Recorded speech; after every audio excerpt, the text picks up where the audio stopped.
All right, so today we're going to look at the clone stamp tool, which is how we're going to edit the portrait or a selfie. And you're going to be doing two of these. So you could do two of yourself or two of other people or one of each. It really does not matter. So we're in Pixlr. We're going to open the image. And I would recommend making a copy of whatever you're going to edit, so you have the before picture and the after picture.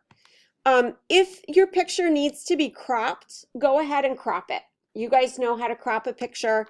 If it's something that you're going to want to print, you can do a 5x7, or honestly, you can crop with no restriction. Just if, like this one, maybe there's a lot of extra white space that I don't need. I'm just going to kind of crop it to a point where it looks good and call it a day. Okay. What is very important when we're editing something, especially like this, where we want to be careful to make the edit look natural and not make the person look kind of worse, we definitely want to make a copy of that background layer so we can see kind of a really quick before and after as we're editing, to make sure we're not kind of going to an extreme with our editing choices. So I'm going to, just like last time, copy the background layer by dragging it into the new layer icon. And all my edits are going to be on the top layer. And again, as we kind of get into this, I'll show you why that's really useful. Now you can see this picture I just pulled from the internet, but she's got some blemishes that we might want to kind of camouflage. There might be some little stray hairs that we want to kind of work to remove. So I'll show you how we can do a variety of these things. Whenever you're editing, you really need to be zoomed pretty closely into whatever it is you want to make adjustments to. So I'm going to go right in on those pimples on her chin so I can clearly see what's happening. Okay. Now, a lot of the edits that we're going to do are with this tool called the clone stamp tool. So this looks like kind of a rubber stamp. This is a really, really powerful tool when you're working with it. There's a lot of different things that you can do besides just retouching. So I'll show you kind of how you're going to edit, and then I'll just show you at the end just some fun things that you can do with the tool as well. Okay. So remember, when we click on a tool, we have different options that pop up. So we can change the size and shape of our brush.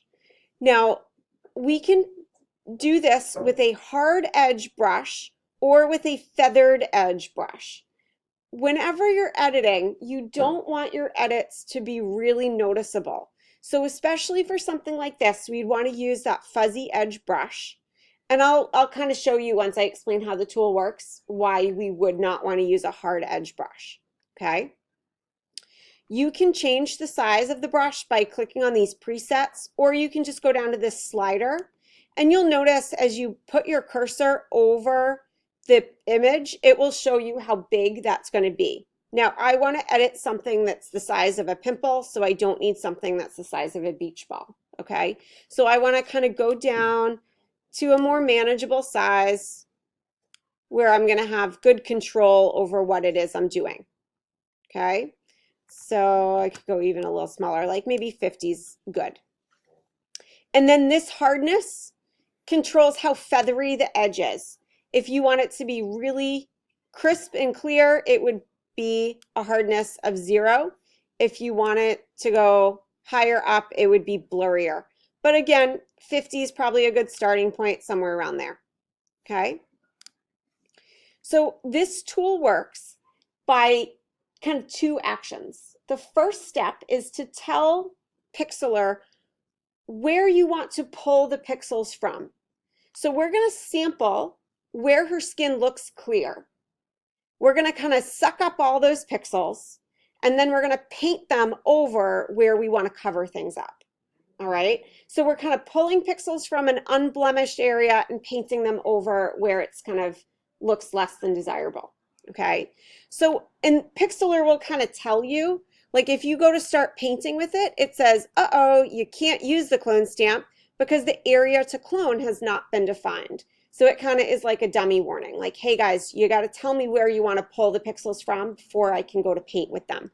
And it tells you how to do that if you forget. So you have to hold control while you click on the good pixels, okay? So if I'm going to do this pimple, I don't want to sample from over here because see how much darker this skin is than over here? I want to sample from maybe right up here where the skin looks good. So I'm going to hold control and see how the cursor changes. Yes? Mickey, can you see this? Yeah. So I'm going to hold control and I'm going to click. Oh. So I'm going to say this is where I want to pull the pixels from. Now, oh. Sorry. Okay. So now that I pulled the pixels from here, now I can go ahead and click and paint.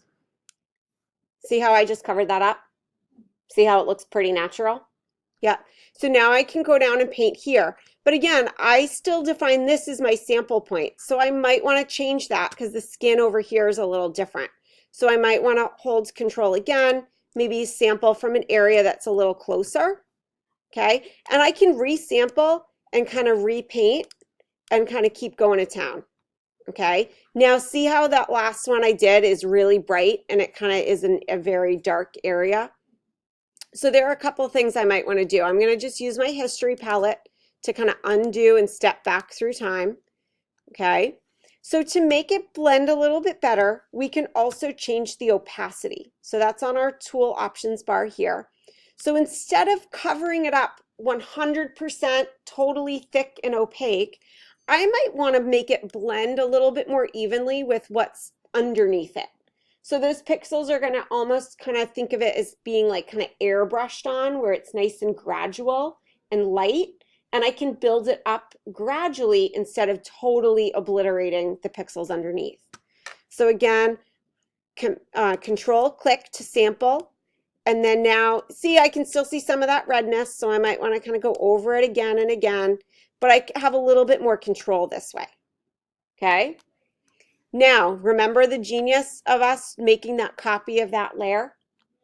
Because now I can click that little check mark and I can see, I can hide the layer that I have the edits on and see the before and the after to know, yep, this looks pretty good. I didn't make anything that looks really strange or kind of unnatural. It looks better. Okay? What we would want to avoid is this. All right, I'm going to turn the visibility of this layer off, and I'm going to make another copy of my background layer, and I'm going to put this one on the top. Okay, so I can reorder how these are layered by just dragging and dropping them. So now I'm going to show you like what not to do, what you'd want to avoid. Okay, if you use a brush that has a really hard edge, or maybe a brush that's too big for the edit that you want to do. If you sample from an area that doesn't match, so if I sample over here. Attention all World Cultures Fair participants. It is now time to report to the middle school gym. Thank you. Okay, have fun guys. We'll see you later. Ariana, can you give Amber's Chromebook to Mickey so he can see it? Thanks. All right, so what you don't want to do is use a brush that's too big. Maybe do opacity that is full and maybe use like a really hard edge. And again, if you sample from an area that's too dark and then you go to paint on top, that does not look good, right? That looks great. So again, if we zoom out, does that look better? Does that look natural? Does that look realistic? No way. Okay. So this tool is powerful, but you've got to kind of know how to make adjustments to make it look natural. So the big difference, use a smaller brush, use a fuzzy brush, and change the opacity. And also be very careful about sampling from an area that is kind of a match in skin tone. So if I sample here and I paint down here, kind of lightly and gradually, that looks pretty good. Okay, so then you can kind of go around. I'm going to go back to that one that I had done earlier. So I don't want this copy now. I'm going to just throw it in the trash. I'm going to turn this one back on and I'm going to kind of keep editing. So I'm going to zoom in. So I'm using that navigator palette. Once you have the navigator palette open, you can switch to this little hand tool and this will move your picture around in your frame too, so that can be useful. Maybe I want to remove some of these like straight eyebrows that she's got going on. So I'm going to go down maybe a smaller brush, make sure it's a nice kind of smooth, fuzzy edge. And maybe I want to adjust the opacity even a little lighter. Okay, so I'm going to sample and paint, sample and paint. Okay, so you want to kind of be careful too as you're painting along. Let's say I sample over here and then I'm kind of retouching, and see how I'm holding down on my mouse button and then I start moving around. Oh, now I'm moving up top. Now I'm actually painting more eyebrows on, right? So you want to be careful about clicking and doing a lot at once. You're better off, instead of doing a lot of action with one click, you're better off kind of clicking, painting a little bit, letting go, and kind of continually resampling. That way, if you do make a mistake, you don't have to undo like 3 minutes worth of work. Okay. Oh, see, I did too much. It's getting really dark there, so now I can easily step back and just undo what I had previously done. And then you can always kind of check your work against the original picture to make sure what you're doing doesn't look worse. Okay? So you could kind of keep going. Let's say you wanted to like remove her nose ring. Maybe I want the opacity to be a little higher for that, right? You can sample, kind of click to remove that nose ring. But remember, as I keep painting, I'm actually painting that nose ring back on just lower because I sampled so close.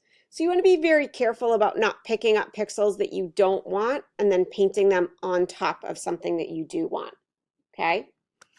Now, these are how to do really subtle edits that look better. You can also use the clone stamp to make kind of fantasy or kind of crazy looking edits. So let's say we wanted her to have two or a third eyeball like on her forehead, right? We can do that with this tool, easy. We can go ahead, maybe we want to use a slightly larger brush, maybe like that. Maybe I want it to be really fuzzy so it kind of blends in pretty good. I think this is higher is going to make it fuzzier. Okay. Wait a second, let me check. No, sorry, lower is making it fuzzier. All right. I would just sample. Okay, so I'm going to sample from the eyeball, and then I can move where I want to paint the eyeball. And now we can like make a third eye. And I could even kind of go in after and kind of blend those pixels out a little bit more. It's a lower opacity. It was only 71%, so you can kind of see how it picks up the pixels underneath. It's not as fully saturated, but I could increase that and kind of keep painting and make it look pretty scary and realistic. For the purposes of this little assignment, I want your improvements to look better. Okay, so we don't want to see people with like third eyeballs or things like that. But this might be a useful tool depending on what you do for your free choice, right? So this can be a really helpful, very powerful tool that's pretty simple and easy to use. All right, so just key things to remember. Crop first if you need to. Duplicate the background layer so you can easily see kind of before and after. And you know, that way, if you went too far and the edits don't look good, you can always just delete that layer and kind of make a new one and then kind of keep going to make sure it still looks reasonably realistic. Just sample often and be thoughtful about where you take those sample pixels from to make sure they're going to match up pretty well. Okay? Make sense? All right, so I think the best thing for you guys to do is to spend a few minutes just practicing this while it's fresh in your mind. So I will end the meeting for us and give you guys some time to work on that, and then we'll come back together in a few minutes